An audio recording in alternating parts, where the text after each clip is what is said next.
ঠিক আছে, কিন্তু এটার একটা যে এটা বেশি ভালো লাগলো যে এখানে আমি আমার পছন্দ মতো ফুডস ছাড়া বাকি সব কিছু দেওয়া থাকবে। এই জিনিসটা খুব ভালো।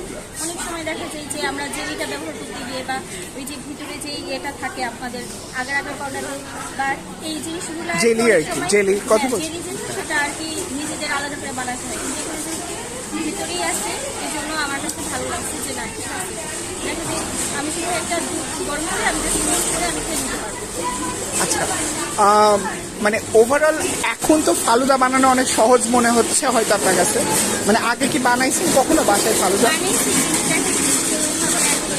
এতটা ইজি লাগে না, কিন্তু এটার প্রিপারেশনটা দেখে আমার কাছে মনে হচ্ছে অনেক সহজ। আচ্ছা, মানে এখন কি বাসার জন্য চেষ্টা করবেন বা নেওয়ার ইচ্ছা আছে কিনা? হ্যাঁ, অবশ্যই চেষ্টা করব। আচ্ছা, মানে ইউজুয়ালি কোন ব্র্যান্ডের মশলা আপনি ব্যবহার করেন? আমি হচ্ছে ওইভাবে আর কি রেগুলার এটাই বা ওইটাই না, দেখা যায় যে যেহেতু এই স্বপ্নে আসা হয় এখানে আসলে এসিআই আর হচ্ছে রাঁধুনি, এই দুইটা আমি বেশি নিই, যেটা সত্যি কথা এসিআই আর রাঁধুনি এটা নিই। আর তাছাড়া এই যে ফালুদাটা তো কখনো আমার বানানো হয় নাই, তবে আচ্ছা, ট্রাই করবো। মানে এমন কি ইচ্ছা আছে কিনা যে আমাদের টেস্ট যে করলেন আমাদের প্রোডাক্ট এরপরে কি আসলে এইটা ট্রাই করার ইচ্ছা আছে কিনা, বা এই ইচ্ছাটা কি আপনার আসলে জাগছে কিনা? জি, আমি তো অনেক কিছু ব্যবহার করি এসিআই এর এটা, তারপরেও হচ্ছে ইচ্ছা আছে নেক্সট টাইম থেকে এটাই ব্যবহার করবো। ওকে, থ্যাংক ইউ আপু।